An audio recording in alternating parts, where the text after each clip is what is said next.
పరమగీతాలు 1వ అధ్యాయం 9వ వచనం నాతో కలిసి చెప్పడానికి ప్రయత్నం చేయండి. నా ప్రియురాలా, ఫరో యొక్క రథాశ్వములతో నిన్ను పోల్చెదను. తలలు పైకెత్తుతారా?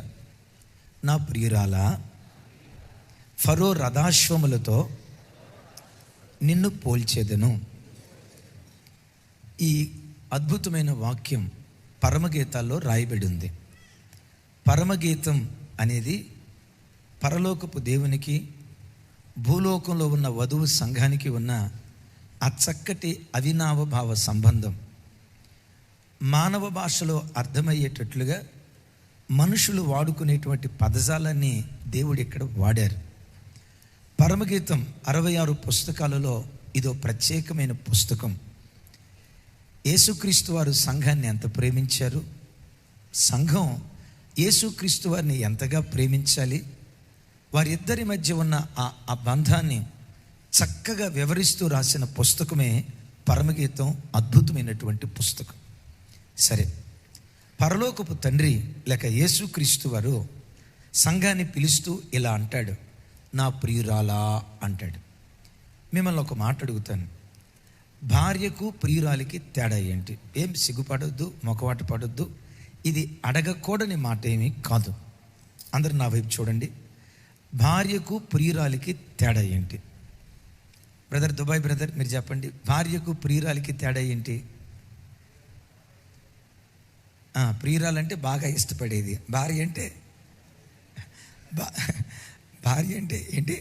భార్య అంటే బాగా తిట్టేదా? ఎందుకు తిడతాది సార్? తప్పు, ఫెయిల్, వికెట్, డౌన్. ప్రసాదు, భార్యకి ప్రియురాలికి తేడా ఏంటి? తెలీదా? ఇంకా తెలియదన్న తర్వాత ఇంకేం అడుగుతాం? ఆ పిచ్చి జనం తెలియక ఏమనుకుంటారంటే, భార్య అంటే పెళ్లి చేసుకున్నది, ప్రియురాలు అంటే పెళ్లి చేసుకోకుండా ఇక దాని వివరం నేను చెప్పలేను అని లోకం అంటది. వాస్తవంగా ప్రియురాలంటే అది కాదు. అసలు తెలుగు భాష చాలా అద్భుతమైంది. ప్రతి పదాన్ని వివరిస్తేనే, దాన్ని ధ్యానిస్తేనే దాని సారం మనకు బయటకు వస్తుంది. ప్రియురాలు, ప్రియమైన ఆలు అని అర్థం. ఆలు అంటే భార్య. ఆలు మగలు పేరు విన్నారు కదా. ఆలు మగలు. మగలు అంటే భర్త, ఆలు అంటే భార్య. ప్రియురాలు అంటే ప్రియమైన భార్య. చాలామంది పెళ్లి చేసుకోక మునుపు ప్రేమిస్తారు. 100% పెళ్లి చేసుకోక మునుపు ప్రేమించి నువ్వు లేకపోతే నేను బతకలేను, నేను చూడకపోతే నేను జీవించలేను, నా సర్వస్వం నువ్వే, ఈ అబ్బాయి నుంచి పెళ్లి చేసుకోకపోతే ఊరేసుకొని చచ్చిపోతా, పెట్రోల్ పోసుకొని తగలబెట్టిపోతా, లేకపోతే మీరు పెళ్లి చేయకపోతే నేనే బయటికి వెళ్ళి పెళ్లి చేసేసుకుంటా, కళ్ళు మూసినా ఆయనే కనపడతాడు, కళ్ళు తెరిచినా ఆయనే కనపడతాడు, నా దేవుడు, నా దేవత అని పెళ్ళికి ముందు అంటారే. 100% పెళ్ళైన తర్వాత, పెళ్ళికి మునుపు దేవత అన్న మనిషి పెళ్ళైన తర్వాత ఏమంటాడో తెలుసా? అచ్చం దెయ్యంలాగా ఉన్నావే. లూసిఫర్ కూడా నిన్ను చూసి భయపడిద్ది అంటాడు. ఏం తక్కువ తింటుందా? నువ్వేమన్నా తక్కువడువా?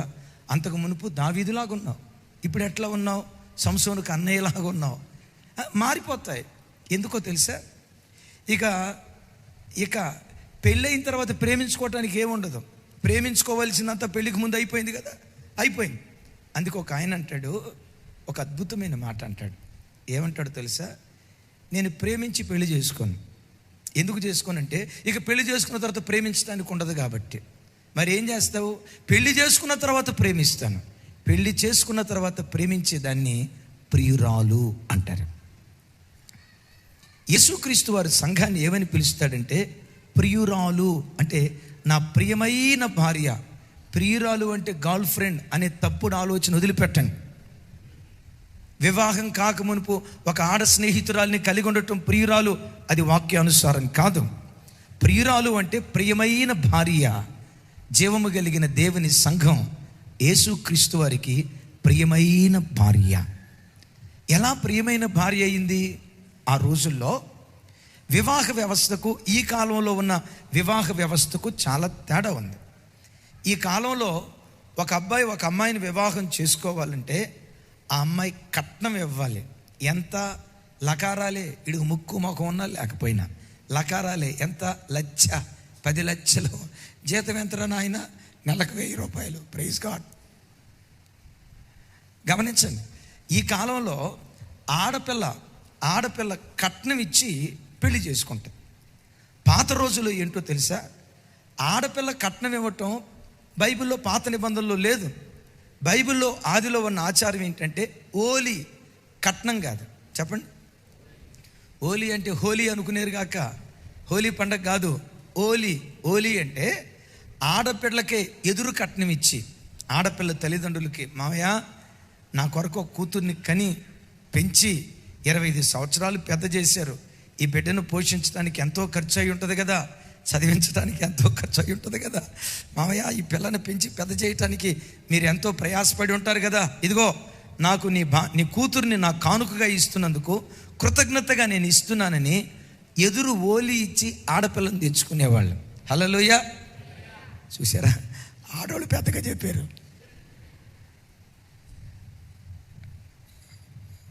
ఆడవాళ్ళు పెద్దగా చెప్పారు నిజమే, కానీ కోడలు కట్నం తీసుకురాలేదని 24 గంటలు సతాయించేది ఎవరు? ఆడవాళ్ళేనని ఆడవాళ్ళే చెప్తున్నారు. ఏదైనా మీరేనమ్మా, కట్టినా మీరే, పడగొట్టినా మీరే, సకల కళాకోవిదులు. అంత గొప్ప కృప ఇచ్చాడు. సరే వదిలేసాడు. ఓలి ఇచ్చి పెళ్లి చేసుకోవటాన్ని బట్టి భార్య అవుతుంది. యేసుక్రీస్తు వారు కూడా నన్ను ఎలా తన పెళ్లి భార్యగా చేసుకున్నాడో తెలుసా? మిమ్మల్ని అందరినీ ఎలా పెళ్లి భార్యగా చేసుకున్నాడో తెలుసా? వెండి బంగారాలు ఇచ్చి మనల్ని తన భార్యగా చేసుకోలేదు. వెండి కంటే, బంగారము కంటే, ధనధాన్యాల కంటే తన శ్రేష్టమైన పవిత్రమైన రక్తాన్ని చిందించి తన రక్త త్యాగము ద్వారా మనలను తన పెండ్లి భార్యగా చేసుకున్నాడు. పెద్దగా చెప్దాం ఆమేన్. అయ్యా, ఏమిచ్చి పెండ్లి భార్యగా చేసుకున్నాడు? డబ్బు విలువైందా? ప్రాణం విలువైందా? వెండి విలువైందా? ప్రాణం విలువైందా? బంగారం విలువైందా? ప్రాణం విలువైందా? అందుకని అంటాడు, క్షయమయ్యే వస్తువులతో మీరు విమోచించబడలేదు, వెండి బంగారాలతో విమోచించబడలేదు.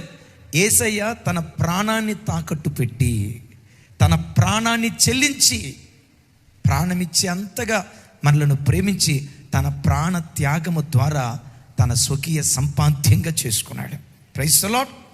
ఇప్పుడు సంఘాన్ని చూసి అంటాడు, నా ప్రియురాలా, అయ్యా నేను నీకు ఎట్లా ప్రియమైన భార్యనయ్యాను, ఎట్లా నన్ను భార్యగా చేసుకున్నావు? నా ప్రాణం ఇచ్చి నేను నా భార్యగా చేసుకున్నా. రైట్.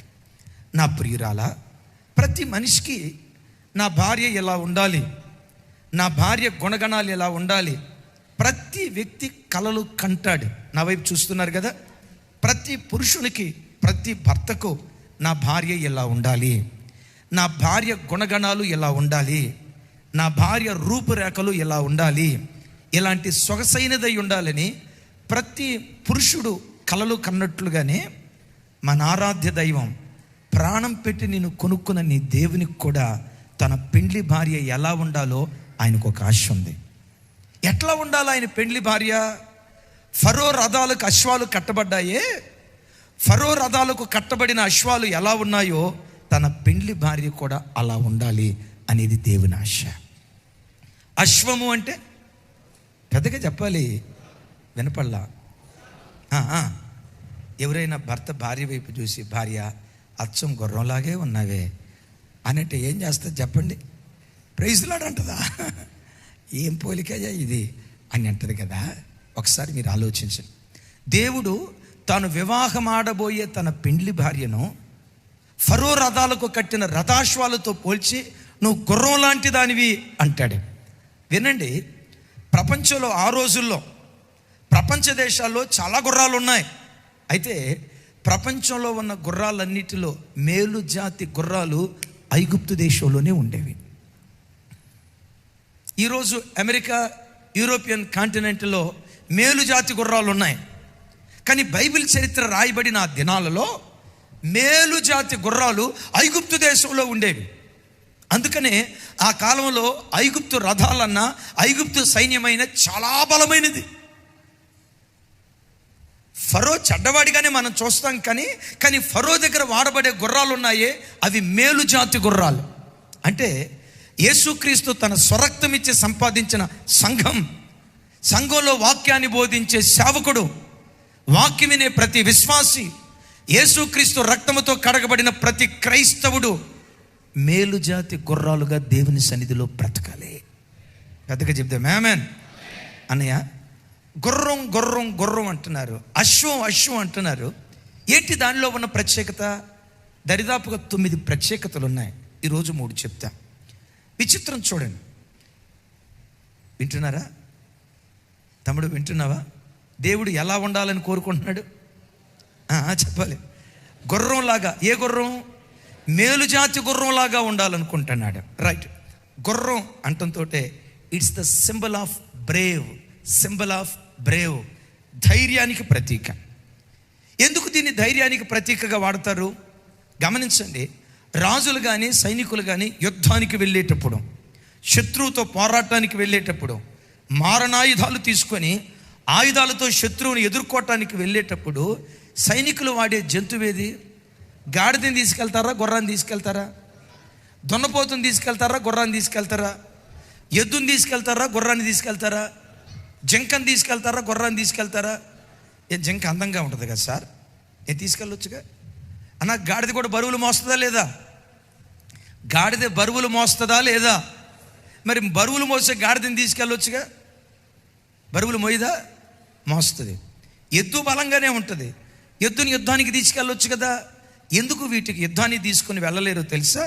యుద్ధాయుధాలు చూస్తే, యుద్ధ వాతావరణం చూస్తే అవి భయంతో యుద్ధం చేయటం దేవుడు ఎరుగు, ముందుకు దూసుకొని వెళ్ళటం దేవుడు ఎరుగు. ఆ యుద్ధ వాతావరణం చూస్తే అక్కడి నుంచి అవి పారిపోవటం ప్రారంభిస్తాయి. యుద్ధ భూమిలో ధైర్యంగా నిలవబడి యుద్ధాన్ని ఎదుర్కోగలిగిన ఏకైక జంతువు గుర్రం. పెద్దగా చెప్దాం ఆమేన్. ఇది నోటి మాటలతో చెప్పటమే కాదు, పరిశుద్ధ గ్రంథమైన బైబిల్లో కూడా యోబు గ్రంథంలో గుర్రాన్ని గూర్చి అద్భుతంగా రాస్తాడు. చూడండి ఆ మాటలో 39వ అధ్యాయం 21వ వచనం నుంచి 24వ వచనం వరకు నేను చదువుతాను. నేను ఎలా ఏ ఫోర్స్తో చదువుతానో మీరు కూడా అట్లాగే చెప్పాలా. నేను హుషారుగా అంటే మీరు కూడా హుషారుగా చెప్పాలి. నేను నీరసంగా అంటే మీరు నీరసంగా, నేను మెల్లిగా అంటే మీరు మెల్లిగా, నేను సాగదీశానంటే మీరు లాగదీయాలి. అది నేను ఎట్లా స్పందనకు ప్రతిస్పందన ఉండాలి. రైట్. మైదానములో అది కాలు దువ్వి. ఒకసారి రమేష్ వచ్చావా? మైదానములో ఎక్కడ? మైదానములో అది కాలు దువ్వి తన బలమును బట్టి సంతోషించును, అది ఆయుధదారులను ఎదుర్కొనబోవును, అది భయము పుట్టించు దానిని వెక్కిరించి భీతి నొందకుండును, ఖడ్గమును చూచి వెనుకకు తిరగదు, అంబుల పొదియు, పెద్దగా అంబుల పొదియు, తలతలలాడు ఈటెను బళ్ళెమును దాని మీద గడగడలాడించున్నప్పుడు ఉద్దుండ కోపముతో అది బహుగా పరిగెత్తును, అది బాకానాదము విని ఊరకుండదు. నెక్స్ట్, ఆహా, బాకానాదము వినినప్పుడెల్లా అది ఆహా ఆహా ఆహా ఆహా అనుకొని దూరము నుండి యుద్ధ వాసన తెలుసుకొనును, సేనాధిపతుల ఆర్భాటమును యుద్ధ ఘోషను వినును. చప్పలు కొడితే సైకో స్తోత్రాలు చెప్దాం. యుద్ధ భూమిలో అది ఏం చేస్తుందట? యుద్ధ భూమిలో ఏం చేస్తుందట?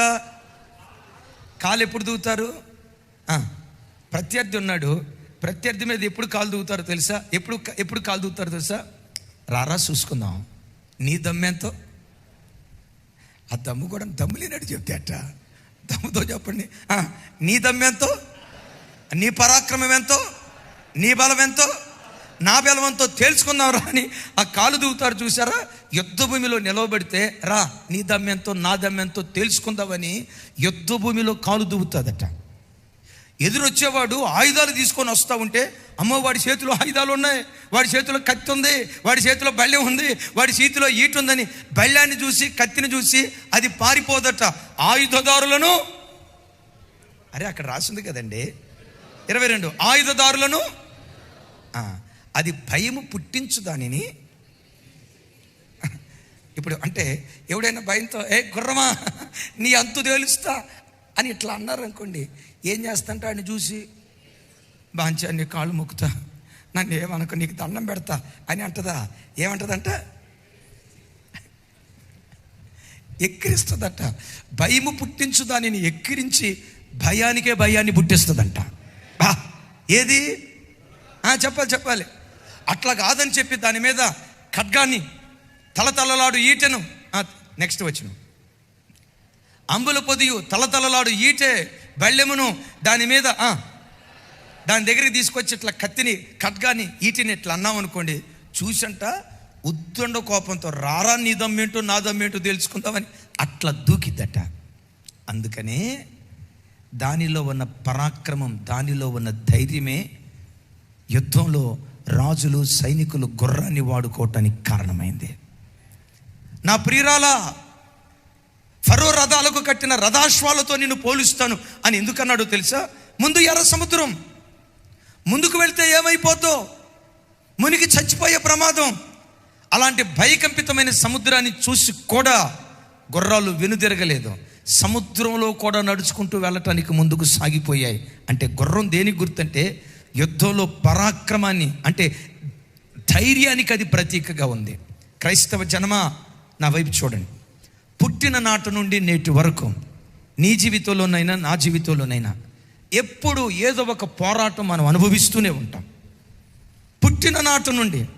అందుకనే గ్రంథకర్త యోబు ఇలా అంటాడు, భూమి మీద నరుల కాలము యుద్ధకాలము వంటి కాలము కాదా అనండి ఒకసారి. ఏ కాలం వంటిదట? మన బ్రతుకు దినాలంతా యుద్ధకాలమే. ఇప్పుడు చిన్నప్పుడు ఉన్నాం, చిన్నప్పుడు స్కూల్కి వెళ్ళేటప్పుడు యుద్ధమా ప్రశాంతమా? లెక్కల మాస్టర్ అంటే కొంతమందికి నెక్కర దడిసా, కొంతమందికి హిందీ మాస్టర్ అంటే అన్యాయం అయిపోయా, ఇంకొంతమందికి మ్యాథ్స్ మాస్టర్ అంటే యేసు రక్తమే జయం, ఇంకొంతమందికి ఇంగ్లీష్ మాస్టర్ అంటే కడుపులో పోచింది సార్ అని హాస్పిటల్కి వెళ్తానంటాడు. నా చిన్నతనంలో హిందీ మాస్టర్ అంటే మహాభయం. అసలు మామూలుగా కొట్టేవాడు కాదు, ఎట్లా అనేవాడు కాదు, ఎట్లా అనమనేవాడు. ఎట్లా ఆ రూల్డ్ కర్ర తీసుకొని పెటామని కనపడి కొడితే పగటిపోటే ఆకాశంలో సుక్కలు కనపడి, కొట్టేటప్పుడు మామూలుగా కొట్టేవాడు కాదు. ఈ పట్టి ఉందో చూసారా కాదు, ఇది పట్టుకొని లేపేవాడు. నొప్పితో ఇట్లా పైకన్నాం అనుకోండి, మునిగాళ్ళ మీద పెట్టమని కొట్టేవాడు. కడుపులు నొప్పి సార్, కాళ్ళు నొప్పి సార్. ఒరే 12 సంవత్సరాలు నీకేం కాళ్ళు నొప్పి వచ్చింది సార్? నాకే కాదు మా తాతకు కూడా ఉంది సార్, మా తాతకే కాదు మా నాన్నకు కూడా ఉంది సార్. ఒకరోజు ఒక పిల్లోడైతే sir sir sir sir sir గుండెలు నొప్పి సార్, గుండెలు నొప్పి సార్, తట్టుకోలేకపోతున్నాను సార్, గుండెలు నొప్పి సార్, గుండెలు నొప్పి సార్ అన్నాడు. ఎక్కడరా నొప్పి అన్నాడు. గుండెలు నొప్పి సార్, ఇక్కడ సార్ అన్నాడు. గుండె ఇటువైపున ఉంటుంది. చిన్నప్పుడు పుస్తకాలతో మనకు యుద్ధం ఉందా లేదా? సరే, పుస్తకాలతో యుద్ధం అయిపోయింది, చదువు పూర్తయింది. చదువు పూర్తయిన తర్వాత దేనికోసం యుద్ధం? అదిగో చూసారా, చెప్పులు అరిగాక తిరిగి తిరిగి తిరిగి తిరిగి తిరిగి ఉద్యోగం కోసం యుద్ధం అయిపోయిందా? ఉద్యోగం వచ్చిన తర్వాత ఆ తర్వాత ఏం జరిగిద్ది? పెళ్ళి జరిగింది. ఏకుంటుందా సార్? మీకేం చెప్పుదును? హెబ్రీ గ్రంథంలో రాసి ఉంటుంది కదా, ఇంకేమి చెప్పుదును? ఇక అప్పుడు స్టార్ట్ అవుతుంది యుద్ధం. పెళ్ళైన నెల రోజు సంవత్సరం దాకా ఒకళ్ళొకళ్ళు అర్థం చేసుకునేసరికి కుదుపాట్లు అది ఇది అనుకుంటూ ఉంటారు. సరే, వాళ్ళిద్దరి మధ్య ఏదో సర్దు మరిగిందనే లోపు ఆ పిల్లలను స్కూల్లో జాయిన్ చేయాలి. యుద్ధం. ఆ మధ్య వైజాగ్లో ఒక ఆయన ఈ పిల్లలు కాంపిటేటివ్ యుగంలో తట్టుకోగలుగుతారో లేదో అని చెప్పి, మార్కులు సరిగ్గా రాలేదని చెప్పేది 2వ తరగతి 3వ తరగతి చదివే పిల్లలు బకెట్లో తలకాయ ముంచి చంపేశాడు. ఎందుకురా చంపేసామంటే, ఇంత తెలివి తక్కువగా ఉన్నారు సార్, రేపు పెద్ద ఎరిగిన తర్వాత వీళ్ళకేం ఉద్యోగాలు వస్తాయని. చూడండి చూడండి చూడండి, పిల్లలతో యుద్ధం. సరే, వాళ్ళ చదువులు పూర్తయిపోయినాయి. వాళ్ళకి నేనంట 60 సంవత్సరాలకు వాళ్ళ ఉద్యోగాలు అయిపోయినాయి, స్థిరపడ్డారు. ఏంటా యుద్ధం చెప్పండి? అదిగో చెబుతున్నారు, బీపీ అంట, అదిగో యుద్ధం, షుగర్ అంట, అదే యుద్ధం. చూడండి చూడండి చూడండి, తినే వయసులోనేమో తినటానికి ఉండదు, తినటానికి ఉండే వయసులోనేమో శరీరంలో ఆరోగ్యం ఉండదు. చెప్పమంటారా? చనిపోయే ఆఖరి క్షణం వరకు మనుషుని జీవితంలో యుద్ధం యుద్ధం యుద్ధం. అయితే ఎలాంటి యుద్ధాలు ఎదురైనప్పుడు నువ్వు పిరికోడ్లాగా పారిపోవద్దు, పిరికిదానిలాగా పారిపోవద్దు. ఏంటయ్యా ఈ భర్తతో కష్టం, ఏంటయ్యా ఈ పిల్లలతో కష్టం, ఏంటయ్యా ఈ ఉద్యోగంలో కష్టం, ఏంటయ్యా ఈ అప్పుల సమస్య, ఏంటయ్యా ఈ ఆర్థిక ఇబ్బంది, ఏంటయ్యా ఈ ప్రజలతో అవమానం, ఏంటయ్యా నా బ్రతుకులో ఈ కన్నీళ్ళని పరిస్థితులను చూసి కలవరపడి ఏ ఆత్మహత్య వైపు వెళ్ళిపోవటం, ఈ బ్రతికే కంటే చచ్చిపోతే పోయిద్దని చావును కోరుకోవటము, పిరికి దానిలాగా పిరికివాడిలాగా ఎలాంటి కార్యం చేయొద్దు. మైదానంలో నువ్వు అడుగుపెట్టినప్పుడు, యుద్ధాలు ఎదురైనప్పుడు, యుద్ధాలు నీ జీవితంలో ఎదురుగా నిలవబడినప్పుడు మైదానంలో కాలు తువ్వే గుర్రంలాగా నువ్వు దేవుని సన్నిధిలో బ్రతకాలి. సాతాను కత్తి విసిరినా, ఈట విసిరినా, రకరకాల శోధనలు నీ జీవితంలో తీసుకొచ్చిన వాటన్నిటినీ ధైర్యంతో ఎదుర్కొనే కృప కలిగి దేవుని సన్నిధిలో బ్రతుకుదుముగాక. చెప్దాం ఆమేన్. ఆ మధ్య కరోనా కాలంలో 10 లక్షల మంది చచ్చిపోయారు అనుకోండి. స్టాటిస్టిక్స్ చెప్పే మాట ఏంటో తెలుసా? 10 లక్షల మంది చనిపోతే కరోనా వచ్చి చనిపోయింది 1,00,000 మంది అయితే భయంతో చనిపోయింది 9 లక్షల మంది అంట. ఏంటి? కొంచెం గట్టిగా, కొంచెం గట్టిగా. రోగంతో చచ్చిపోయింది 1,00,000 అయితే భయంతో చచ్చిపోయింది 9 లక్షల మంది చచ్చిపోయారట. ఈరోజు వాక్యం వింటున్న బిడ్డలరా, నీ జీవితంలో నీ గుండెల్లో ఉండే భయం కూడా, రకరకాల భయాలు, ఉద్యోగాన్ని గూర్చిన భయం, వ్యాపారాన్ని గూర్చిన భయం, పిల్లల వివాహాన్ని గూర్చిన భయం, భవిష్యత్తును గూర్చిన భయం, అప్పులను గూర్చిన భయం, శరీరాన్ని ఏలుబడి చేస్తున్న అనారోగ్యాలను గూర్చిన భయం, రకరకాల భయాలు నీ భక్తి జీవితాన్ని దొంగిలిస్తూ ఉన్నాయి. ఓ మాట చెప్పమంటారా? నీ కొరకు ప్రాణం పెట్టిన యేసుక్రీస్తు నేను పిరికివాడిలాగా చూడాలనుకోవట్లా, ధైర్యవంతుడిగా చూడాలని దేవుడు కోరుకుంటూ ఉన్నాడు. గట్టిగా చెప్దాం ఆమేన్. గట్టిగా చెప్దాం ఆమేన్. గుర్రం యుద్ధ భూమిలో నిలవబడితే తలతలలాడే ఈట విసిరిన, బాణం విసిరిన, ఖడ్గం విసిరిన ఉద్దండ కోపంతో ముందుకే వెళ్తుంది, కానీ అది పొనపాటున వెనుక తీయని ధైర్యం కలిగింది ఈ గుర్రం. అలాంటి ధైర్యం, అలాంటి ధైర్యపు ఆత్మ మన ఒక్కొక్కరి మీద దేవుడు కుమరించునుగాక. అద్భుతం. బైబిల్లో ఒక ఆయన ధైర్యంగా బ్రతికాడు. అలాంటి ధైర్యంగా బ్రతికితే మన జీవితంలో దేవుడు ఏమి ఇస్తారు చూడండి. ఆ మాట సమూయేలు మొదటి గ్రంథం 30వ అధ్యాయం 6వ వచనం. నాతో కలిసి చెప్పండి. దావీదు మిక్కిలి దుఃఖపడెను, మరియు తమ తమ కుమారులను బట్టి కుమార్తెలను బట్టి జనులందరి ప్రాణము విసిగినందున రాళ్ళు రువ్వి దావీదును చంపుదము రండని వారు చెప్పుకొనగా, దావీదు తన దేవుడైన యెహోవాను బట్టి ధైర్యము తెచ్చుకొనెను. ఈ మాట పెద్దగా అందామా? తన దేవుడైన యెహోవాను బట్టి ధైర్యము అంటే ఏమి లేదు. ధైర్యం లేకపోతే ఏం తెచ్చుకున్నాడు? ధైర్యాన్ని తెచ్చుకున్నాడు. ఎవరిని బట్టి? అసలు ఎలాంటి పరిస్థితి? నేనంట ఈ స్థితిలో, దావీదు ఉన్న స్థితిలో ఇంకొక వ్యక్తి ఉంటే ఎందుకు బ్రతుకురా, నాలాంటి వాడు బ్రతకాల్సిన అవసరం ఉందా? నేను చచ్చిపోతే పోయిద్దిగా, ఎందుకు బ్రతకటం? దావీదు స్థానంలో ఇంకొకళ్ళు ఉంటే ఆత్మహత్య వైపు పరిగెత్తేవాళ్ళు. మీరు అంటారా దావీదుకు వచ్చిన కష్టం ఏంటన్నా అని అంటారా? రాజైన సౌలు దావీదు మీద పగబట్టి అప్పటికి 13 సంవత్సరాల నుంచి దావీదును తరుముతున్నాడు. 13 సంవత్సరాలు దావీదు నివాసం ఎక్కడో తెలుసా? అడవుల్లో, కొండల్లో, గుహల్లో. తను పుట్టిన గ్రామానికి దూరం అయ్యాడు, తల్లిదండ్రులకు దూరం అయ్యాడు. 13 సంవత్సరాల నుంచి కొండల్లో, గుహల్లో తలదాచుకుంటున్నాడు. దావీదు ఎక్కడ దొరుకుతాడో చంపేద్దామని 21 హత్యాయత్నం చేశాడు. మొత్తానికి తప్పించుకున్నాడు. అలాంటి దినాల్లో 600 మంది ప్రాణ స్నేహితులు, నీ ప్రాణానికి మా ప్రాణం అన్నట్లుగా దావీదుతో పాటు ఉన్నారు. సిక్లకులో ఉన్నప్పుడు దావీదు వేరే ప్రాంతానికి 600 మంది పురుషులను తీసుకొచ్చి వెళ్ళాడు. ఈలోపు అమాలేకీలు ఆ ప్రాంతానికి వచ్చి దావీదు భార్యలను, దావీదు పిల్లలను, దావీదు ఆస్తిని, ఈ 600 మంది భార్యలను, వారి పిల్లలను, ఆస్తులను అమాలేకీలు దోచుకొని వెళ్ళిపోయారు. ఇప్పుడు దావీదు ఉన్న స్థితి ఏంటో తెలుసా? ఈ 600 మంది రౌండప్ చేసి దావీదు అనేవాడితో పాటు ఉండటాన్ని బట్టే కదా మనకి కష్టం. ఈయన చంపేస్తే పేడ పోయిద్దని 600 మంది రాళ్ళు తీసుకొని దావీదు చుట్టూ రౌండప్ చేశారు. దావీదు పరిస్థితి ఏంటి?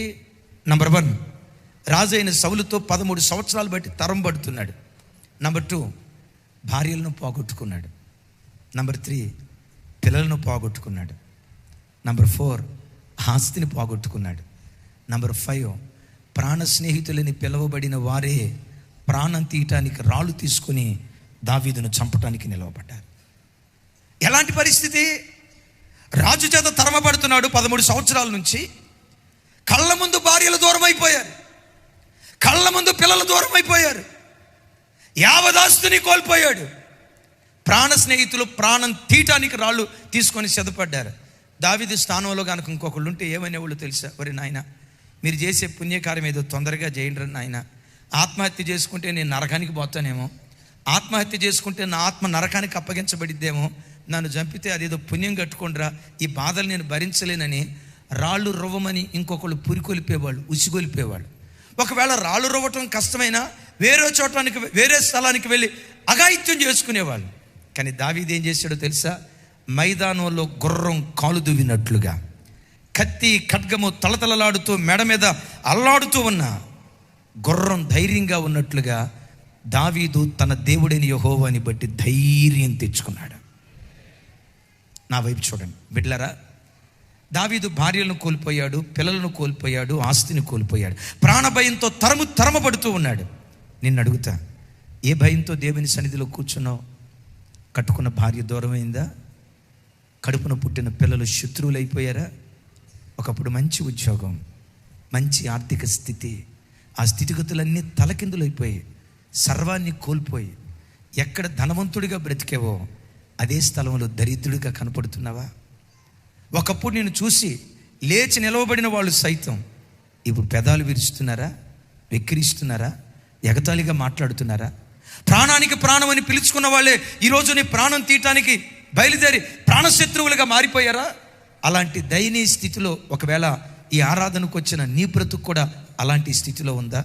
ఒక శుభవార్త, దావీదు తన దేవుడైన యెహోవాని బట్టి ధైర్యం తెచ్చుకున్నట్లుగా నీ దేవుడైన యెహోవాను బట్టి యేసు నామం పేరిట నీవు ధైర్యము తెచ్చుకుందువుగాక. ఆ ధైర్యం తెచ్చుకున్నాడు కాబట్టే కోల్పోయినదంతా తిరిగి సంపాదించుకోగలిగాడు. విశ్వసించు, నీ జీవితంలో నువ్వు ఏం కోల్పోయి వచ్చావో నజరేయుడైన యేసుక్రీస్తు నామం పేరిట నా చేతులెత్తి నేను దీవిస్తున్నాను. ఏది కోల్పోయావో, ఎంత కోల్పోయావో, కోల్పోయిన దానికి ప్రతిగా 2 అంతలు నా దేవుడు నీకు అనుగ్రహించునుగాక. 2 అంతలుగా దేవుడు నీకు అనుగ్రహించునుగాక. అయితే 2 అంతలుగా దేవుడు నీకు అనుగ్రహించాలంటే నీవేం కలిగి బ్రతకాలి? చెప్పాలి. ఎవరిని బట్టి ధైర్యం? నీ శక్తి సామర్థ్యాలను బట్టిన ధైర్యం కాదు, నీ తెలివితేటలను బట్టిన ధైర్యం కాదు, నీ ఆస్తిపాస్తులను బట్టిన ధైర్యం కాదు, నీ పిల్లలను బట్టిన ధైర్యం కాదు, వెండి బంగారాలను బట్టిన ధైర్యం కాదు. నీ కొరకు ఏ దేవుడు నీకు ప్రాణం పెట్టాడో, ప్రాణం పెట్టి నిన్ను కొనుక్కున్నాడో ఆ ప్రాణప్రియుడే నీ ధైర్యం అయితే కోల్పోయిన దానికి ప్రతిగా రెట్టింపు దేవుడు అనుగ్రహించునుగాక. మీరు అనొచ్చు, పిరికితనం నీలో ఉంటే దేవుడు నీకు ఇవ్వడా? పరోక్షంగా చెప్పాలి చూస్తే ఇవ్వడు. ధైర్యవంతులకే దేవుడు ఇస్తాడు. ఎవరిని బట్టిన ధైర్యం? ఎవరిని బట్టిన ధైర్యం? నీ ఉద్యోగ వ్యాపారాలను బట్టిన ధైర్యం కాదు, దేవుని బట్టిన ధైర్యం ఒక్కటి నీ గుండెల్లో పెట్టుకొని ఏ రోజుకైనా నా కన్నీళ్ళు నా ప్రభు తుడుస్తాడు, ఏ రోజుకైనా నా తల నా దేవుడు పైకెత్తుతాడు, ఏ రోజుకైనా మంచి దినాలు తప్పకుండా దేవుడు అనుగ్రహిస్తాడు. అంగలార్పునకు ప్రతిగా నాట్యాన్ని నిశ్చయంగా దేవుడు నాకు అనుగ్రహిస్తాడు. ఎక్కడ తలదించుకున్నానో అక్కడే నా తల దేవుడు పైకెత్తుతాడు. ఎక్కడ నిందపడ్డానో, ఎక్కడ అవమానపడ్డానో నా నిందకు ప్రతిగా నా దేవుడు తప్పకుండా 2 అంతల ఘనత దేవుడు అనుగ్రహిస్తాడు. ఈ ధైర్యం నీ గుండెల్లో ఉంటే నీ ధైర్యానికి ప్రతిగా గొప్ప బహుమానాన్ని దేవుడు ఇవ్వటం ప్రారంభిస్తాడు. ఇది నా నోటి మాటలతో చెప్పటం కాదు, లేఖనం చూడండి. హెబ్రీయులకు రాసిన పత్రిక 10వ అధ్యాయం 35వ వచనం నాతో కలిసి చెప్పండి. కాబట్టి మీ ధైర్యమును విడిచిపెట్టకుడి, దానికి ప్రతిగా గొప్ప బహుమానము కలుగును. నేను చెప్పినట్టు చెప్పాలి సార్. అది నా వైపు చూడండి ఒకసారి. మీ ధైర్యమును విడిచిపెట్టకుడి. అంటే ఏం గట్టిగా పట్టుకోవాలి? ఆరోగ్యం కళ్ళ ముందు పోతున్నా, ఆర్థిక స్థితిగతులు క్షీణించిపోతున్నా, కుటుంబంలో శాంతి సమాధానాలు అణగారిపోతున్నా, ఏంటో కుటుంబం విచ్ఛిన్నమైపోతున్నట్లుగా నీకు అనిపించిన, కళ్ళ ముందే ఆకాశమంతా ఎత్తుకు ఎదుగుతారనుకున్న పిల్లలు కళ్ళ ముందే కుప్పలాగా కూలిపోయిన పరిస్థితి అయినా, కళ్ళ ముందే కూతురు కాపురం ఏదో అయిపోయినా, కళ్ళ ముందే కొడుకు కాపురం ఏదో అయిపోయినా, ఊహించని విపత్తు ఒకవేళ నీ బ్రతుకులో జరిగిన అన్ని దూరం అయిపోతున్నా, ధైర్యాన్ని మాత్రం దూరం చేసుకోకు. ఆమేన్. పెద్దగా చెప్దాం ఆమేన్. ధైర్యాన్ని మాత్రం దూరం చేసుకోకు. కాబట్టి మీ ధైర్యమును విడిచిపెట్టకుడి. దానికి ప్రతిగా, పెద్దగా చెప్పాలి, దానికి ప్రతిగా గొప్ప బహుమానము కలుగును. దేనికి ప్రతిగా? నీ ప్రార్థనకు ప్రతిగా అనలా, ప్రార్థన అవసరమే. నీ ఉపవాసానికి ప్రతిగా అనలా, ఉపవాసం అవసరమే. నీ పరిశుద్ధ జీవితానికి ప్రతిగా అనలా, పరిశుద్ధ జీవితం అవసరమే. నీ దేనత్వానికి ప్రతిగా అనలా, దేనత్వం అవసరమే. వాటితో పాటు వాటికి మించి నీ గుండెల్లో ధైర్యం ఉండాలి. నీ ధైర్యానికి ప్రతిగా ఎంత బహుమానం? ఇంకొక మాటలో చెప్పాలంటే, నీకు ఎంత ధైర్యం ఉంటుందో అంత బహుమానాన్ని ఇస్తాడు. అక్కడ అర్థమవుతుందిరా తల్లి. నీకు ఎంత ధైర్యం ఉందనుకో ఇంతే బహుమానం ఇస్తాడు. ఎంత ధైర్యం ఉందనుకో, అరే చెప్పాలా, ఎంత ధైర్యం ఉందనుకో ఎంతే బహుమానం ఇస్తాడు. ఎంత ధైర్యం ఉంటే, కొలత లేనంత ధైర్యం ఉంటే దానికి ప్రతిగా గొప్ప బహుమానాన్ని దేవుడు అనుగ్రహిస్తాడు. ఏ భయంతోనైనా ఈరోజు ఆరాధనకు వస్తే యేసు నామం పేరిట ఆ భయం సిలువ వేయబడును గాక. ఆ భయం నీ గుండెల్లో నుంచి పారిపోవును గాక. ఓ ధైర్యపు ఆత్మ నీ గుండెల్లో నా దేవుడు కుమ్మరించును గాక. ఇప్పుడు దావీదు తన దేవుడైన యెహోవాను బట్టి ఆ ధైర్యానికి ప్రతిగా బహుమానం కాదు, గొప్ప బహుమానాన్ని ఇచ్చాడు. ఏంటా గొప్ప బహుమానం? గమనించండి. 30వ అధ్యాయానికి వచ్చేసరికి దావీదు కష్టం తారాస్థాయికి చేరింది. విచిత్రం తెలుసా? 31వ అధ్యాయంలో పరిష్కారం దొరికింది. ఆ తర్వాత సమూయేలు 2వ గ్రంథం ప్రారంభమవుతుంది. మొదటి 2 అధ్యాయాల్లోనే దావీదును వెతుక్కుంటా సింహాసనం వచ్చింది. ఒకటి నమ్ము, నీవు తట్టుకోలేని శ్రమలు ఎప్పుడైనా వస్తే త్వరలో నీకు విడుదల కలగబోతుందని గ్రహించు. అయ్యా నేను తట్టుకోలేనయ్యా ఈ టెన్షన్స్, నేను తట్టుకోలేనయ్యా ఈ బాధలు, బాబోయ్ అయ్యో ఇంత బాధ ఎవరు అనుభవించగలరండి అని తట్టుకోలేనంత శోధన ఎప్పుడైనా నీకు ఎదురైందంటే దాని పరిష్కారం జస్ట్ అడుగు దూరంలో నీకు సమీపంగా ఉందని గ్రహించి మరెక్కువ ధైర్యంగా దేవుని సన్నిధిలో బ్రతుకుదువుగా.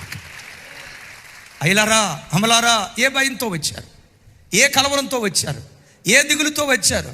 నీవు ఆరాధించే నీ దేవుడు, గత మంగళవారం దైవ సేవకురాలు చెప్పారు అద్భుతమైన వాక్యం. నీవు ఆరాధించే నీ దేవుడు ఎవరో తెలుసా? నీ భయ విముక్తి శలహమ్మ లేకోతో. Praise the lord. నీ భయాలన్నిటి నుంచి నీకు విడుదలిచ్చే దేవుడు. చప్పట్లు కొడతా దేవునికి స్తోత్రాలు చెప్దాం. 31వ అధ్యాయంలో దావీదు కత్తి పట్టుకోకుండానే సౌలు చచ్చిపోయాడు. దావీదు యుద్ధం చేయకుండానే సింహాసనం వెతుక్కుంటా దావీదు దగ్గరకు వచ్చింది. దావీదును రాజుగా చేయటమే కాదు, దావీదు పిల్లలను రాజుగా చేశాడు. దావీదు పిల్లలను రాజుగా చేయటం మాత్రమే కాదు, అదే దావీదు వంశావళిలో నుండి లోకరక్షకుడైన యేసు క్రీస్తు ప్రభు వారు ఉద్భవించారు. ఆ యేసు క్రీస్తు ప్రభు వారు 2000 సంవత్సరాల క్రితం కపాలమని అర్థమిచ్చే గొల్గతా పర్వతం మీద ఆయన పవిత్రమైన రక్తాన్ని చిందించడాన్ని బట్టి ఆయన రక్తధారల్లో నుంచి కోట్ల కొలది దావీదు సంతానం పుట్టుకొని వచ్చింది. బహుమానమా గొప్ప బహుమానా అక్క? గొప్ప బహుమానమా? గొప్ప బహుమానమా? గొప్ప బహుమానమా? వివరించలేనంత గొప్ప బహుమానమా? నేనంట బైబిల్లో యేసుక్రీస్తు వారి తర్వాత ఎక్కువ సార్లు ప్రస్తావించబడిన పేరు ఎవరిదో తెలుసా? దావీదు భక్తునిది. దావీదు భక్తుని పేరు తెలుగు బైబిల్లో 931 సార్లు రాయబడి ఉంది. అదే ఇంగ్లీష్ బైబిల్లో 1000 సార్లకు పైగా రాయబడి ఉంది. యేసుక్రీస్తు ప్రభు వారి తర్వాత అతి ఎక్కువగా ప్రస్తావించబడిన పేరు ఎవరిది అంటే దావీదుది. నేను అడుగుతా, ఒకసారి నా వైపు చూడండి రా తల్లి, తమ్ముళ్ళు నా వైపు చూడండి. దావీదా నీకింత గొప్ప బహుమానం దేవుడు ఎందుకు ఇచ్చాడయ్యా అంటే దావీదేమంటాడు తెలుసా? నా ధైర్యానికి ప్రతిగా దేవుడిచ్చిన బహుమానం అయ్యా. నీ ధైర్యం ఎలాంటిదయ్యా? నీ గుండె ఎలాంటిదయ్యా? దావీదు గుండెను గూర్చి బైబిల్ ఏమని రాస్తుందో తెలుసా? దావీదు సింహపు గుండె వంటి గుండె కలిగిన వాడు అని. తమ్ముడు, నీ గుండె గువ్వ గుండె, పిరికి గుండె ప్రతిదానికి భయపడుతుందా? ప్రతిదానికి కలవరపడుతుందా? ఆలోచించి ఆలోచించి ఆరోగ్యాన్ని పాడు చేసుకుంటున్నావా? ఆలోచించి లేనిపోయిన టెన్షన్స్ తెచ్చుకుంటున్నావా? ఈరోజు ఈ వాక్యం వింటుండగా, ప్రభా నా భయం మీద నాకు విడుదల దయచేయి, నా ఆధైర్యం మీద నాకు విడుదల దయచేయి, నా పిరికితనం మీద నాకు విడుదల దయచేయి. నా గుండెను కూడా దావీదులాగా సింహపు గుండెగా దేవుడు మార్చునుగాక. Praise the lord. హల్లెలూయా. కొంచెం గట్టిగా హల్లెలూయా. ఇప్పుడు మీరు అనొచ్చు, మరి సింహం గుండె చాలా ధైర్యం కలిగింది కదా, మరి యుద్ధానికి సింహాన్ని తీసుకెళ్ళొచ్చుగా. శత్రువును చంపటం దేవుడు ఎరుగు. చెప్పండి, చెప్పండి. ఇప్పుడు గుర్రం మీద కూర్చున్నట్టుగా సింహం మీద కూర్చున్నావు అనుకో, కూర్చున్నవాడిని చంపకపోతే మేలు. అందుకని సింహాన్ని ఎందుకు తీసుకెళ్ళరో తర్వాత నెక్స్ట్ పాఠాల్లో చెప్తాను. గుర్రాన్ని యుద్ధానికి తీసుకెళ్ళటానికి కారణం ఏంటో తెలుసా? అది ధైర్యానికి ప్రతీక. నెంబర్ 2, గుర్రం it's the symbol of unity. మిమ్మల్ని ఒక మాట అడుగుతా, అందరూ టకామని నాకు సమాధానం చెప్పండి. అయితే నేను అడిగే సమాధానానికి ఆలోచించి చెప్పాలా. మీరు తొందరపడి సమాధానం చెప్పారా, నేను మిమ్మల్ని తప్పుగా అర్థం చేసుకునే ప్రమాదం ఉంటుంది. సింహం సింగిల్గా ఉంటుందా, గుంపుగా ఉంటుందా?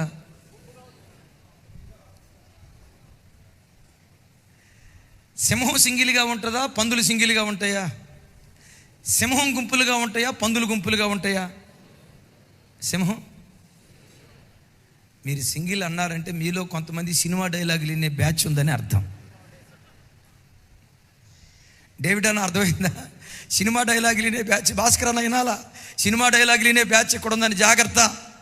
వాట్సాప్ స్టేటస్లో చూడటం, ఇలాంటి దరిద్రపు కార్యక్రమాలు యేసు నామములో సిలువేయబడును గాక.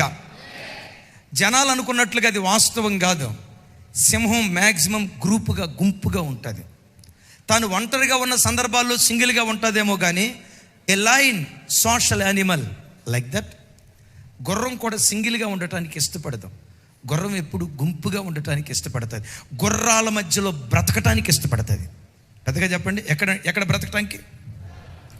గుర్రాల మధ్యలో బ్రతకటానికి అది ఇష్టపడుతుంది. సింగిల్గా ఉండటానికి ఇష్టపడదు. అద్భుతం తెలుసా? సింగిల్గా దాని చేత పని చేయిస్తే దానిలో ఉత్పన్నమయ్యే శక్తి కంటే గుంపుగా పని చేయించేటప్పుడు దానిలో పనిచేసే శక్తి అమోఘం, అద్వితీయం, రెట్టింపు అవటానికి దేవుడు కృప చూపిస్తాడు. గట్టిగా చెప్దాం ఆమేన్. మిమ్మల్ని అడుగుతా, అమ్మా మీరు సింగిల్గా ఉండాలనుకుంటారా, గుంపుగా ఉండాలనుకుంటారా? చెప్పేది ఏదో పెద్దగా చెప్పండి అమ్మా. నా ప్రియురాలా, నిన్ను నేను దేనితో పోల్చుదును? ఫరో రథాలకు కట్టిన రథాశ్వముతో పోల్చుదును అన్నాడా? రథాశ్వములతో పోల్చుదును అన్నాడా? రథానికి ఒక గుర్రం కడతారా? రథానికి ఒక గుర్రం కడతారా? 4-5 గుర్రాలు కడతారా? రథాశ్వములతో, లతో అన్నాడు. చెప్పండి, లతో అంటే ఏంటి? లత అనే. లత ఎందుకు తమ్ముడా నీకు ఇప్పుడు? నా వైపు చూడాలి. లతో అంటే అనేక గుర్రాలు, సింగిల్ కాదు. గుర్రాలు ఎప్పుడు కూడా కలిసి ఉంటాయి. విచిత్రం తెలుసా? కలిసి నడిచేటప్పుడు వాటి శక్తి ఉత్పన్నమవుతుంది. మీరు రథాలు వెళ్ళటం చూసుంటారు కదా, ఒకే రథానికి ఒక 8 గుర్రాలు, 6 గుర్రాలు, 12 గుర్రాలు కట్టి ఉంటారు. ఆ రథం లాక్కుని వెళ్ళేటప్పుడు ఆ గుర్రాలు పరిగెత్తే విధానం టక్ టక్ టక్ టక్ టక్ టక్ టక్ టక్ టక్ టక్ టక్ టక్ టక్. చూడండి, మిలిటరీ వాళ్ళు left right left right left right left right left right టక్ టక్ టక్ టక్ టక్. అసలు ఎంత క్రమశిక్షణతో, ఎంత ఐక్యతతో సాగిపోతాయో. దీనికి ఐక్యత అంటే చాలా ఇష్టం. నేను చదివే దాన్ని గూర్చి ఓ భక్తుడు ఏమంటాడో తెలుసా? గుర్రం ఎప్పుడైనా సింగిల్గా ఉంటే ఏడుస్తుందట. అదిగో చూసారా పాపం, దానికి ఏ బాధ వచ్చిందో. ఏ బాధ? ఒంటరిగా ఉండటం ఇది తట్టుకోలేదంట. ఒంటరిగా ఉండటం తట్టుకోలేదట. ఎప్పుడు గుంపుగా గుర్రాల మధ్యలో బ్రతకటానికి గుర్రం ఇష్టపడుతుంది. సంఘాన్ని కూడా దేవుడు పిలిచేటప్పుడు ఫరో రథాలకు కట్టిన రథాశ్వాలతో దేవుడు పోలుస్తాడు. ఈ కాలంలో నేను ఎవరిని మనసులో పెట్టుకొని పొరపాటున మాట్లాడను. నేను దేవుని రాయబారిని, దేవుని ప్రతినిధిని. నా దేవుడు చెప్పమన్న మాట నన్ను అంగీకరిస్తారా, అంగీకరించరా నాకు అవసరంలా. నన్ను పొగుడుతారా, పొగడరా మీ పొగడ్త నాకు అవసరంలా. నన్ను మెచ్చుకుంటారా, మెచ్చుకోరా మీ మెచ్చుకోలు కూడా నాకు అవసరంలా. నేను చెప్పే వాక్యం మీకు అంగీకారం కాకపోవచ్చు, నా దేవుని దృష్టి ఎదుట అంగీకారం అయితే ఆయన మనసు గెలుచుకుంటే నా బ్రతుకు ధన్యమైపోయినట్టే లెక్క. దైవజనుడు ఎప్పుడు మనుషులను సంతోష పెట్టేవాడిగా ఉండకూడదు. ఎవరిని సంతోష పెట్టాలి?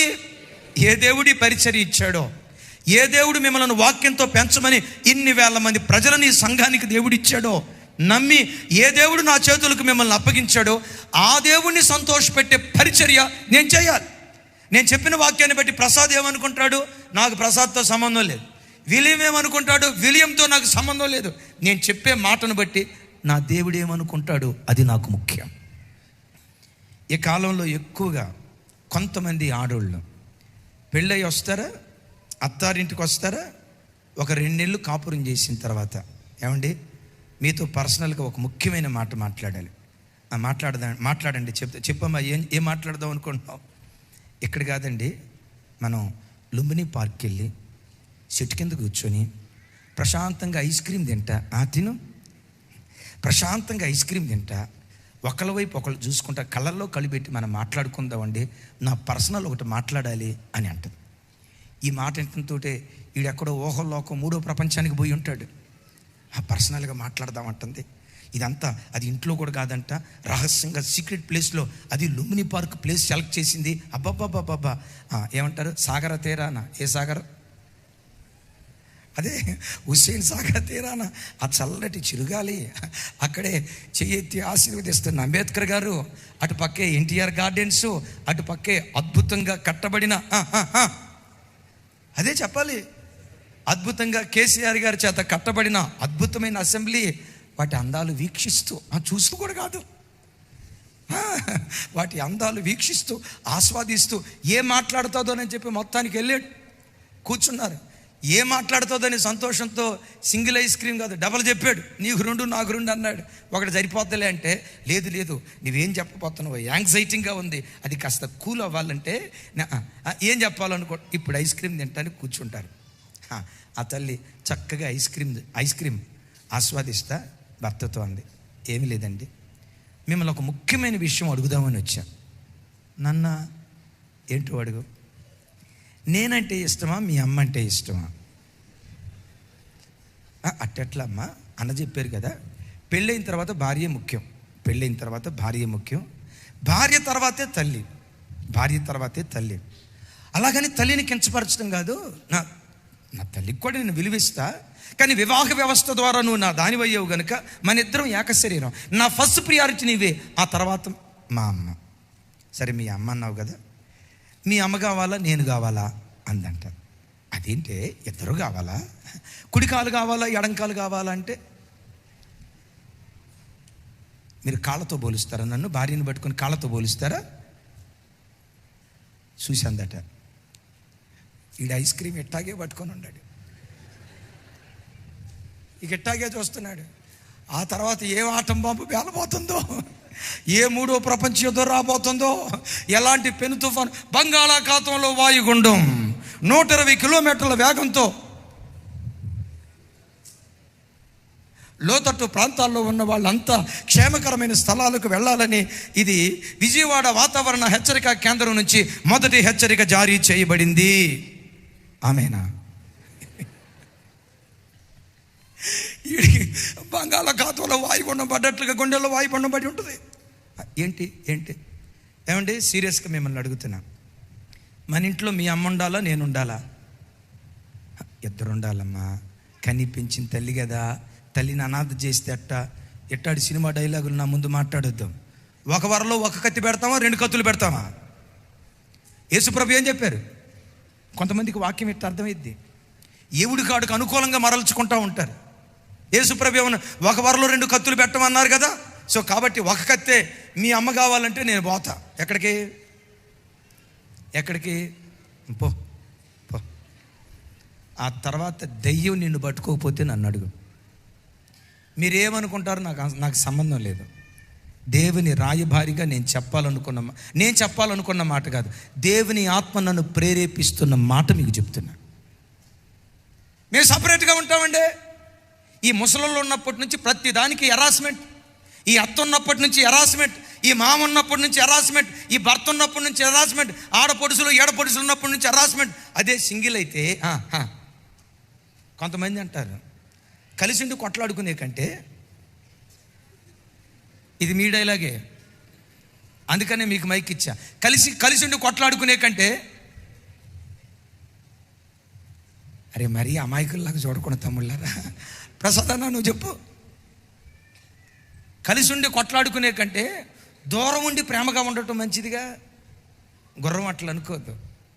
నేనంట నీ స్వభావం గుర్రపు స్వభావం అయితే కలిసి ఉన్నప్పుడు కూడా ఇంకా మిక్కిలి ప్రేమతో బ్రతకటానికి దేవుడు కృప చూపిస్తాడు.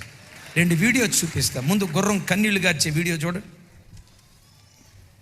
ఎందుకు దేవుడు గుర్రాలని సంఘంతో పోల్చాడు? యేసయ్య తన ప్రాణం పెట్టి కొనుక్కున్న సంఘాన్ని గుర్రంతో పోల్చడానికి కారణం ఏంటంటే, గుర్రం చాలా బాండేజ్, మంచి ఎమోషన్ కలిగింది. దాని ఎమోషన్ మామూలు కాదు. చూడండి ఆ మాట.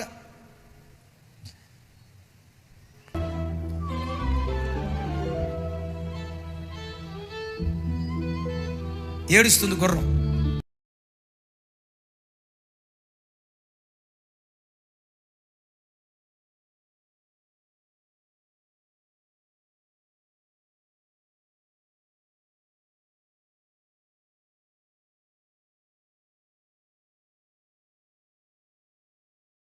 Deceased master made everyone who attended the funeral cry. Let's start from the beginning. Wagner from Brazil and his horse Sereno were true friends. They were almost inseparable, with Wagner treating his pet as if he were a person, even talking to him. But then, tragedy struck. Wagner died in a car accident. At that moment, it seemed as if Sereno could sense something was wrong. He began to act worryingly and behave strangely. On the day of the funeral, Sereno was restless, almost as if searching for something. Then, Wagner's brother brought the horse to the funeral. The animal started to nuzzle against his deceased master, seemingly trying to awaken him. It was then that tears appeared in Sereno's eyes. The mourners at the funeral, witnessing this poignant moment, couldn't hold back their tears either. All of Wagner's loved ones held on to the hope that someday Sereno would overcome his grief and rediscover the joy of life.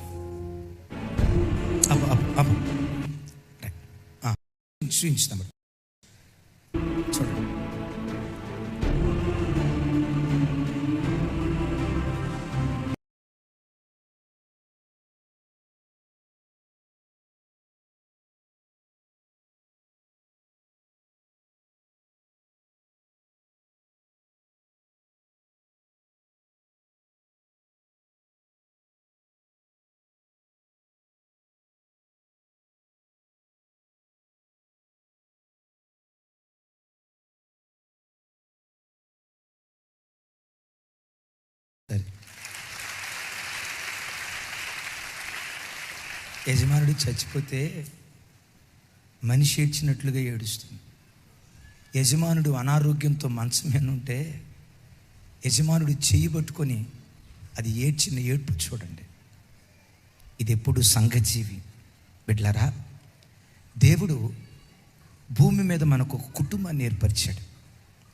ఎప్పుడు సింగిల్గా ఉండటానికి ఇష్టపడకం, ఒంటరిగా ఉండటానికి ఇష్టపడకం. నాకు సపరేట్గా ఉండటం ఇష్టం, ఐసోలేట్గా ఉండటం ఇష్టం. It's the thought of devil.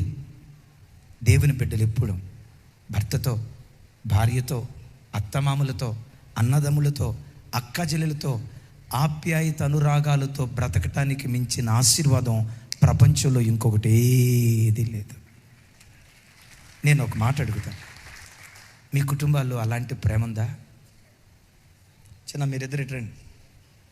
మీ కుటుంబాల్లో అలాంటి ప్రేమ ఉందా? అమ్మా కోడల్లో మీ నాన్నని నేను ఆత్మీయంగా మీకు నాన్నని, మీకు తండ్రిని.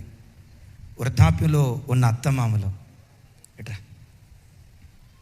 దగ్గరకు తీసుకొని, మావయ్య మన చర్చికి వచ్చి ఒక పెద్ద ఆయన చెప్తాడు, నా భార్య చనిపోయిందయ్యా, 80 సంవత్సరాలు, ఇంచుమించు 77 సంవత్సరాలు. నా కోడలే నాకు స్నానం చేపిస్తుందయ్యా, నా కోడలే నాకు పౌడర్ రాస్తుందయ్యా, నా కోడలే నాకు తలస్నానం చేయిస్తుందయ్యా. ఇక నా మనవాళ్ళు ఉన్నారే, నా కొడుకులు ఉన్నారే, నాన్న కాళ్ళ నొప్పి అని అంటంతో కాళ్ళట్లా చాపితే మంచానికి అటొకళ్ళు ఇటొకళ్ళు కాలుతుతూ ఉంటారయ్యా, కాలుతుతూ ఉంటారు. పరలోకం ఎట్లా ఉంటుందో నాకు తెలియదు, కానీ నా ఇల్లే ఒక చిన్నపాటి పరలోకంలో ఉండటానికి దేవుడు సహాయం చేశాడు. ఇప్పుడు ఇంకొక వీడియో చూపిస్తాను. మీ అందరి దగ్గర నుంచి క్రైస్తవ కుటుంబం అంటే ఐక్యత, ప్రేమ, అనురాగం, వాత్సల్యానికి ప్రతీకగా ఉండాలి. కొట్లాడుకునేది క్రైస్తవ కుటుంబం కాదు. మొఖాలు మార్చుకునేది క్రైస్తవ కుటుంబం కాదు. ఎడమొఖం పెడమొఖంగా ఉండేది క్రైస్తవ కుటుంబం కాదు. అన్నదమ్ములు కలిసినప్పుడు ఆప్యాయంగా. నేను ఇద్దరు పిల్లలకి ఎప్పుడు ఏం చెప్తాను తెలుసా? చిన్నట్రా, వీళ్ళిద్దరికి ఏం చెప్తానో తెలుసా? మీరిద్దరు ఒకేసారి సేవకు వచ్చారు. చిన్న అక్క కూడా చెప్తారు పదే పదే, సొంత అన్నదమ్ముల కంటే ఎక్కువగా ప్రేమతో మీరు బ్రతకండి. చిన్న మనస్మర్థ కూడా మీ మధ్యలోకి రాకూడదయ్యా. అంత మంచి మనసు కలిగిన వాళ్ళు ఇక్కడ మన దగ్గర ఉన్న పిల్లలందరూ దేవుని కృప. పదే పదే పదే పదే కుటుంబం అన్న, సంఘం అన్న ఆ ప్రేమ, ఆ ఆప్యాయత, అనురాగం నీకు లేకపోతే, గుర్రానికి ఉన్న ఆప్యాయత కూడా లేకపోతే, మనిషిగా పుట్టి నువ్వు తప్పు చేసేవేమో అనాల్సి వస్తుంది. ఆ వాత్సల్యం మనకు లేకపోతే, ఆ మమకారం మనకు లేకపోతే, ఆ బంధుప్రీతి మనకు లేకపోతే, నాన్న, నాకు మంచి భార్యనిచ్చిన అత్త, మామ, వృద్ధాప్యంలో ఉన్న తాత, వృద్ధాప్యంలో ఉన్న నానమ్మ, వృద్ధాప్యంలో ఉన్న అమ్మమ్మ, ఈ ప్రేమ, ఆప్యాయత, అనురాగాలు లేకపోతే నేనంట వాడు క్రైస్తవుడే కాదు. మనము దేవుని పిల్లలమని చెప్పడానికి రుజువేంటో తెలుసా? తెల్లబట్టలు వేసుకొని ప్రసంగం చేసింది కాదు రుజువు. వీళ్ళు క్రైస్తవులనే దానికి రుజువు. నుదుట బొట్టు లేకపోవటం కాదు రుజువు. క్రైస్తవులనే దానికి రుజువు. చేతులకు గాజులు లేకపోవటం కాదు రుజువు. క్రైస్తవులని పిలువబడటానికి రుజువు. మెడలో మంగళసూత్రం లేకపోవటం కాదు రుజువు. వాటన్నిటికి మించి మనం దేవుని పిల్లలమని దేన్ని బట్టి రుజువైద్దో తెలుసా? నువ్వు ప్రేమ కలిగిన వాడవైతే నువ్వు దేవుని బిడ్డవని రుజువుపరచడానికి ప్రేమ దాన్ని ప్రత్యక్షపరుస్తుంది. ఎందుకో తెలుసా? నీవు ఆరాధించే దేవుడు ప్రేమాస్వరూపి అయి ఉన్నాడు. పెద్దగా చెప్పాలి. ఏ స్వరూపి? ఆ తండ్రి ప్రేమాస్వరూపి అయితే ఆ ప్రేమాస్వరూపికి పుట్టిన పిల్లలు ఎట్లా ఉంటారు? గొడవలతో ఉంటారా? కక్షలతో ఉంటారా? కోపాలతో ఉంటారా? మనస్మర్థలతో ఉంటారా? వివాదాలతో ఉంటారా? మీ అమ్మ మా ఇంటికి రావద్దు, ఇదిగో మీ అమ్మ మా ఇంటికి రావద్దు. కొంతమంది భార్యాభర్తల మధ్యలో జరిగే గొడవ ఏంటో తెలుసా? ఇదిగో మీ అమ్మ నాన్నే రావద్దు అని భర్త చెప్తాడు, మీ అమ్మ నాన్న మా ఇంటికి రావద్దు. ఇప్పుడు ఈ తల్లి అంటది, మా అమ్మ నాన్న మీ ఇంటికి రాకపోతే చెప్పండి, దేవుడు మిమ్మల్ని దీవించుగాక. మీ అమ్మ నాన్న మా ఇంటికి రావద్దు పోనీ. అసలు నేనంట వీళ్ళిద్దరిలో ఎవడు క్రైస్తవుడు కాదు. నిజ క్రైస్తవుని గుండె ఎప్పుడు ప్రేమ, ఆప్యాయతలతో నిండుకుంటుంది. ఆప్యాయత, అనురాగాలతో నిండుకునేది క్రైస్తవ్యం. ఐక్యత కలిగి బ్రతికేది క్రైస్తవ్యం. ఒక వీడియో చూపిస్తాను, చూడండి ఒకసారి. అది చూడండి.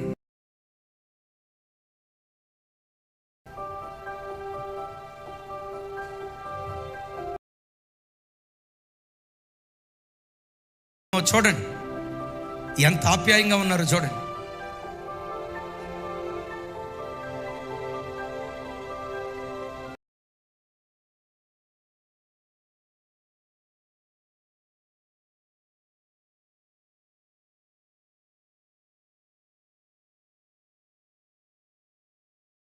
మీ అత్తని, మీ కడుపును పుట్టిన పిల్లలు అలా ప్రేమగా ఆడిస్తున్నారా?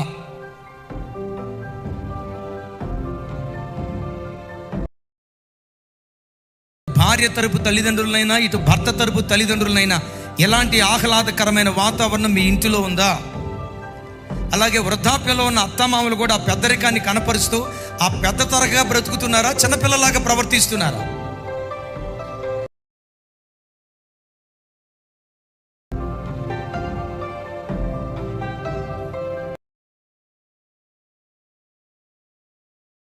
నిండు నూరేళ్ళు బ్రతుకుతారు. మీరు అంటారేమో అందుకనే ప్రేమ పంచట్లేదు అయ్యారని. చూడండి, అసలు చూడండి ఒకసారి. తాతయ్య దగ్గరికి వచ్చి మళ్ళీ కొంచెం వెనక్కను, ఆ తాతయ్య మొత్తానికి 90 కొట్టుంటాడు.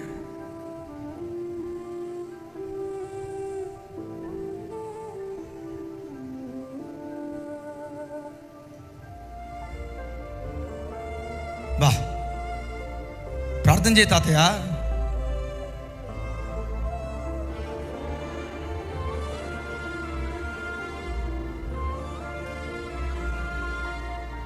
చూడండి, తాత మనవడు.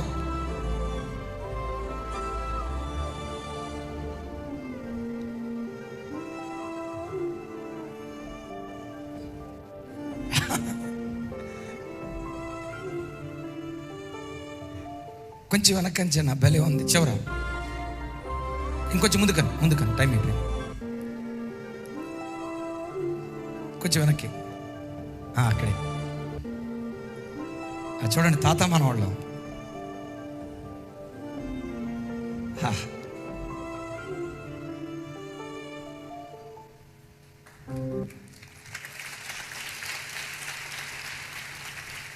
అక్క, ఎట్లుండాలి అక్క మన కుటుంబాలు? ఎట్లుండాలి? క్రైస్తవ కుటుంబం ఆ ఐక్యత ప్రేమలతో నిండుకుంటే దేవుడు ఎక్కడో కాదు, ఆ ఇంట్లోనే సంచరించడం ప్రారంభిస్తాడు. చనిపోయిన తర్వాత పరలోకాన్ని చూడటం తర్వాత ఈ భూమి మీదే పరలోకపు నమూనా అనుభవించడానికి దేవుడు కృప చూపిస్తాడు. ఓ మాట, పురుషులారా, కొంతమంది పురుష మహాశైలు ఉంటారు. ఒక తల్లి చెప్తుంది, అన్నయ్య మా అమ్మా నాన్న ఫోన్ చేస్తే చాలు, ఏమండి మీతో మాట్లాడతాను అంటున్నారండి, బాత్రూంలో ఉన్నానని చెప్పు అని పక్క నుండి అంటాడంట. 150 సార్లు చెప్పిందట ఆ చెల్లి, బాత్రూంలో ఉన్నాడు మా ఆయన, బాత్రూంలో ఉన్నాడు. నేను అబద్ధం చెప్పట్లా, బాత్రూంలో ఉన్నాడు మా ఆయన, బాత్రూంలో ఉన్నాడు మా ఆయన అని 150 సార్లు చెప్తే చివరికి అత్త విని ఏమ్మా మీ ఆయనకి ఏమన్నా డైజెషన్ ప్రాబ్లం ఉందా, జీర్ణశక్తులు ఏమన్నా ప్రాబ్లం ఉందా, ఎప్పుడు చూసినా బాత్రూంలో ఏంటమ్మా, ఎప్పుడు చూసినా బాత్రూంలో ఏంటమ్మా. కొంతమంది పురుషులు అమ్మాయి తల్లిదండ్రులు ఇంటికి రానియరు, మరి మనోడు చర్చికి వచ్చి దీర్ఘ ప్రార్థన చేస్తాడు. పాట పాడాడంటే చర్చి పైకప్పు లేచిపోవాల్సిందే. అది కాదు క్రైస్తవ్యం.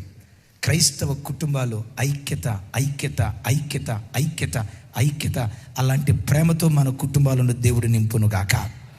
మరొకసారి అడుగుతాను, రథానికి ఎన్ని గుర్రాలు కడతారు? 4, 6. అలాంటి కార్యం మన మధ్యలో జరగాలంటే ఒక చిన్న మాట చెప్పి నేను ప్రార్థన చేస్తాను. అపోస్తుల కార్యాలు చూడండి, 1వ అధ్యాయం 14వ వచనం. నాతో కలిసి, వీరందరితో కొందరు స్త్రీలను యేసు తల్లి అయిన మరియయు ఆమె సహోదరులను ఏక మనస్సుతో ఎడతెగక ప్రార్థన చేయుచుండిరి. ఎట్లా ప్రార్థన చేశారు? ఏక మనస్సుతో. ఇది మేడగది మీద ఉన్న అనుభవం. వీళ్ళు ఏక మనస్సుతో ఉన్నారు. ఏక మనస్సు కలిగిన స్థలానికి పరిశుద్ధాత్మ దేవుడు దిగొచ్చారు. ఆ తర్వాత వాళ్ళ ఏకత్వం ఎంత అభివృద్ధి చెందిందో చూడండి. ఆ మాట 2వ అధ్యాయం 44వ వచనం నుంచి 46వ వచనం వరకు, 4వ అధ్యాయం 32వ వచనం నుంచి 34వ వచనం వరకు. నాతో కలిసి చెప్పండి. విశ్వసించిన వారందరూ ఏకముగా తమకు కలిగినదంతయు సమిష్టిగా ఉంచుకొనిరి. ఇదియుగాక వారు తమ చరాస్థిరాస్తులను అమ్మి అందరికీ వారి వారి అక్కర కొలది పంచిపెట్టిరి. ఒకసారి నా వైపు చూడండి. ఏం పంచిపెట్టారంట? ఇది బర్త్డేకి బిస్కెట్లా, బర్త్డేకి చాక్లెట్లా? చిన్నపిల్లలు చాక్లెట్లు ఉంటాయి కదా, రూపాయి 2 రూపాయలవి, అదే క్యాడ్బరీ చాక్లెట్లు ఉంటాయి కదా. బర్త్డేకి చాక్లెట్లు పంచిపెట్టినట్లుగా వీళ్ళు ఆస్తి పంచిపెట్టారు సార్. వాళ్ళు సంపాదించింది సమిష్టిగా పంచుకున్నారు సార్. దీని అర్థం ఏంటో తెలుసా? పరిశుద్ధాత్మ పొందక మునుపు వాళ్ళకి ఏక మనసు ఉంది. నా మాట ఇది అర్థం చేసుకోండి. అంటే ఏకత్వం కొరకు నువ్వు కొంచెం ప్రయత్నం చేస్తే మిమ్మల్ని మరెక్కువగా ఐక్యపరచడానికి పరిశుద్ధాత్మ దేవుడు మన మధ్యలోకి దిగి వస్తాడు. నా మాట అర్థమవుతుందా? ఐక్యంగా ఉండటానికి నువ్వు కొంత ప్రయత్నం చేస్తే దాని సంపూర్ణత పరిశుద్ధాత్మ దేవుడు అనుగ్రహించడం ప్రారంభిస్తాడు. ఆత్మ కలిగించు ఐక్యత అని బైబిల్లో రాసింది కదా. ఆ ఆత్మదేవుడు కలిగించే ఐక్యత ఒక వ్యక్తిని ఏ స్థాయికి తీసుకొని వెళ్తుందో తెలుసా? నువ్వు కష్టపడి సంపాదించిన వాటిలో కూడా ఒక పేద బిడ్డకు పాలివ్వటానికి కూడా వెనుతీయవు. నేనంట, పేద బిడ్డకు పాలివ్వటానికి నువ్వు వెనుతీనప్పుడు నీ సొంత తమ్ముడు పేదరికంలో ఉంటే నువ్వు భాగం ఇవ్వకుండా ఉంటావా? నీ సొంత చెల్లి ఇబ్బందిలో ఉన్నారని తెలిస్తే కొంత భాగం ఇవ్వకుండా ఉంటావా? నేనంట నీ సొంత అత్త, నీ సొంత మామ, నీ సొంత రక్త సంబంధి ఇబ్బందిలో ఉన్నారంటే భాగం ఇవ్వకుండా ఉంటావా? నేనంట ఈ స్థాయికి ఒక వ్యక్తిని తీసుకుని వెళ్ళగలిగేది ఎవరో తెలుసా? పరిశుద్ధాత్మ దేవుడు. గట్టిగా చెప్దాం ఆమేన్. చెప్పండి, ఎవరు తీసుకెళ్తారు ఈ స్థాయికి? ఒక విశ్వాసిని ఈ స్థాయికి ఐక్యత అనే స్థాయిలో ఉంచి, ఐక్యత, ఒకరితో ఒకరు మమేకమై ఏకత్వానికి నడిపించేది, పరిపూర్ణమైన ఏకత్వానికి నడిపించేది పరిశుద్ధాత్మ దేవుడు. అలాంటి పరిశుద్ధాత్ముడు మన ఒక్కొక్కరిలో బలంగా పనిచేయునుగాక. ఆత్మదేవుడు మనకుంటే, మనతో ఉంటే ఏది విడదీయలేనంత ఐక్యత ఆత్మదేవుడు మనకు అనుగ్రహించడం ప్రారంభిస్తాడు. సంఘాన్ని గుర్రంతో పోల్చడానికి కారణం 2 చెప్పాను. నంబర్ 1, అది ధైర్యానికి ప్రతీక. రెండవది అలాంటి ధైర్యం, అలాంటి ఐక్యత పరిశుద్ధాత్మ దేవుడు మనకు దయచేయునుగాక.